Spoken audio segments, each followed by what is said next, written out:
जी कहते हैं कि प्रभु हमें भगवान के अवतारों के बारे में बताइए। भगवान ने कितने अवतार लिए?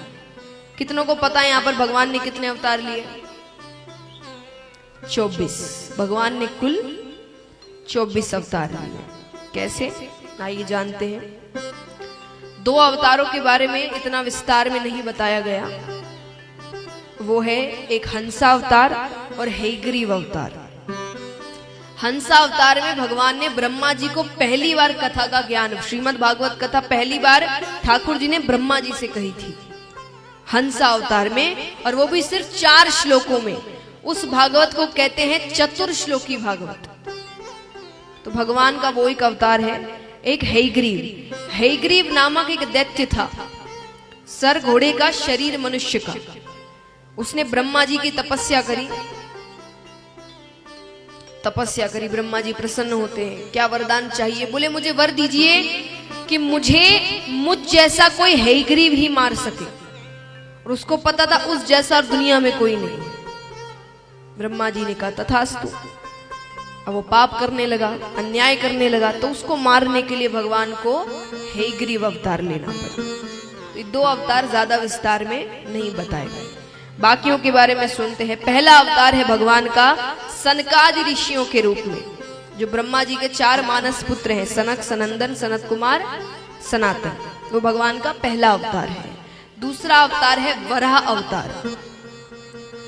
ये आप आज इसके दर्शन करेंगे कि भगवान कैसे समुद्र तल से पृथ्वी को ऊपर लेकर आते हैं। भगवान का दूसरा अवतार। तीसरा अवतार है नारद जी के रूप में। नारद जी भी भगवान का ही रूप है। भगवान का तीसरा अवतार नारद जी के रूप में। चौथा अवतार नर नारायण के रूप में। 5वां अवतार कपिल भगवान के रूप में। 6ठा अवतार दत्तात्रेय भगवान के रूप में। 1-2 अवतार मैं आपको थोड़ा विस्तार में बताऊंगी। जैसे दत्तात्रेय अवतार, भगवान ने माता अनुसुईया के घर पर अवतार ग्रहण किया। कैसे किया? उस समय माता अनुसुईया के सतीत्व का डंका बज रहा था। पतिव्रता एक धर्म है, इसके कुछ नियम हैं। अगर आप नियमों का कठोर रूप से पालन करते हैं, आप उतने पतिव्रता नारी कहलाते हैं। तो उनसे ज्यादा पतिव्रता नारी उस वक्त और कोई नहीं थी। तो ये बात नारद जी ने तीनों देवियों से कही। 3 देवियां कौन है? 2 सही, 1 गलत। 3 देव कौन है? तो उनकी 3 देवियां होंगी, ब्रह्माणी, लक्ष्मी माता, पार्वती माता। तो 3 देव की 3 देवियां, तीनों देवियों के पास जाकर माता अनुसुईया की बहुत प्रशंसा कर रहे हैं, बहुत प्रशंसा कर रहे हैं। उन्होंने कहा अच्छी बात है, पर हमसे भी ज्यादा पतिव्रता नारी। नारद जी कहते अभी तो आपसे भी ज्यादा, भविष्य का नहीं पता। उनको बात अच्छी नहीं लगी। तीनों देव घर पहुंचते हैं। देवियों ने कहा जाइए और माता अनुसुईया के सतीत्व को भंग कर आइए। तीनों देव निकलते हैं। अब देखिए, चाहे तो वहीं समझा सकते थे, पर कुछ चीजों का असर बोलने से नहीं होता। जैसे मान लीजिए कोई व्यक्ति आपको बोलता है कि तुम ये काम कर ही नहीं सकते, तुम्हारे बस की बात नहीं है, तुमसे कुछ नहीं होना जाना। तो आपके पास 2 रास्ते हैं। पहला रास्ता तो काम करके दिखा दो, दूसरा रास्ता के झगड़ो। ऐसे कैसे कह दिया, तुम होते कौन बोलने वाले हैं। असरदार कौन सा है? काम करके दिखा दो, अपने आप वो व्यक्ति चुप हो जाएगा। तो भगवान सोचे अब मैं यहां आकर झगड़ूंगा, 10 बातें कहूंगा, तो वो मुझे ही गलत समझेगी कि मैं जबरदस्ती उसकी तरफदारी नहीं कर रहा, किसी और की तरफदारी कर रहा हूं। तो भगवान ने कहा करके दिखाते हैं कि उनके सतीत्व को कोई भंग नहीं कर सकता। तीनों देव साधु का वेश बनाकर जाते हैं।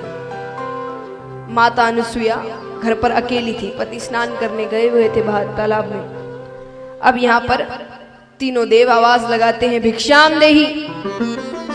वो फल इत्यादि लेकर आती है। भगवान ने कहा फल नहीं चाहिए। तो बोले क्या चाहिए? भोजन कर लीजिए।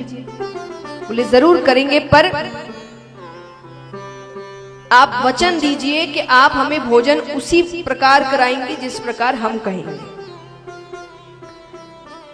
उनको लगा कि जरूर इनको मेवा मिष्ठान खाने की इच्छा हो रही है, इसीलिए कह रहे हैं। तो उन्होंने कहा ठीक है, मैंने वचन दिया कि आप जैसे कहेंगे मैं वैसे ही भोजन कराऊंगा। तीनों को आसन पर बैठाती है। माता ने कहा बताइए कैसे भोजन करना है। भगवान कहते हैं आप हमें उसी अवस्था में भोजन कराएंगी जिस अवस्था में आप अपनी माता के गर्भ से निकली थी, नग्न अवस्था में। ये सुनकर तो माता की आंखों में क्रोध उतर आया। माता कहती आपको मेरे श्राप से डर नहीं लगता? मैं एक पतिव्रता नारी हूं। भगवान कहते हैं आपने वचन दे दिया, पूरा करना नहीं करना आप पर निर्भर करता है। पूरा कर दिया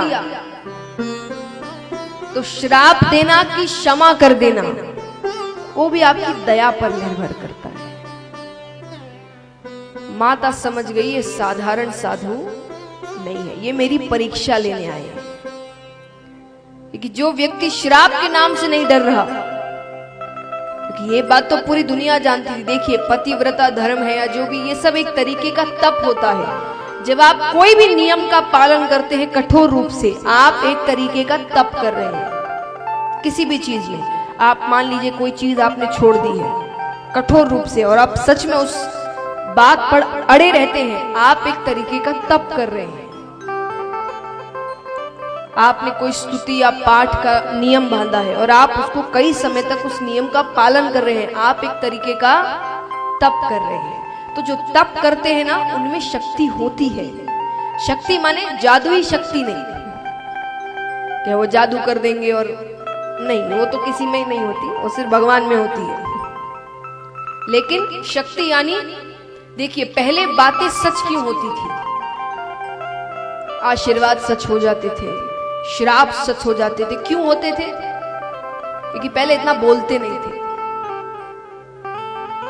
आजकल बहुत बोलते हैं, बोलते ज्यादा है काम कम करते हैं।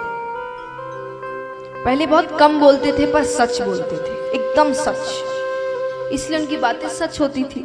अब हम तो थोड़े ज्यादा ही खुश होंगे और कोई कहेगा कि भाई साहब मदद चाहिए, अरे पूरी मदद है, चिंता ही नहीं, मेरी तरफ से सब, चिंता नहीं करना। और जब असल में पैसे देने का समय आता है तब उनके 10 काम आ जाते हैं। अरे उस दिन तो मैंने हाँ कर दिया था पर कल ही एक जरूरी काम आ गया, सारे पैसे उसमें लग गए। तो कहने का अर्थ क्या हुआ? हम बोलते ज्यादा है, करते नहीं है, इसलिए हमारी बोली का कोई महत्व नहीं है। सच्ची बात है कि नहीं? पहले का समय क्या था? दशरथ जी के जो पूर्वज, रघुकुल रीति सदा चली आई, प्राण चले जाए पर उनका वचन नहीं जाना चाहिए। यहां तो वचन जाए बाढ़ में, क्या प्राण, जान से ऊपर कुछ नहीं भाई साहब। समय बदला है ना, और पहले प्राण चले जाए पर अगर कुछ कह दिया है तो वो करके रहे, इसीलिए उनकी बातें सच होती थी। तो माता ने कहा ये जरूर कोई परीक्षा लेने आए हैं मेरी, ये साधारण साधु नहीं है। माता कहती आप बैठिए, मैं तैयारी करती हूँ। अंदर कमरे से जल लेकर आती है, हाथ में जल लेकर विष्णु भगवान का ध्यान कर रही है। माता नेत्र बंद कर कर कहती है अगर मैंने सच्चे मन से अपने पति की सेवा की है, पतिव्रता धर्म का पालन किया है, तो ये जल छिड़कते ही ये तीनों साधु छोटे छोटे बालक बन जाते, और जल छिड़कते ही तीनों देव छोटे छोटे बालक बन जाते। बोलिए सती माता सूर्या जी की। अब छोटे छोटे बालकों का भोजन क्या है? दूध। तो जिस अवस्था में कहा था उस अवस्था में कमरे में ले जाकर वो तीनों को दूध पान करवा देती है। अब तीनों बच्चे क्या? 3 देवता, 3 देव, ब्रह्मा विष्णु महेश, बच्चे बनकर उनके घर पर खेल रहे हैं। आइए दर्शन करते हैं, भगवान कभी हमारे घर भी आ जाए ऐसे।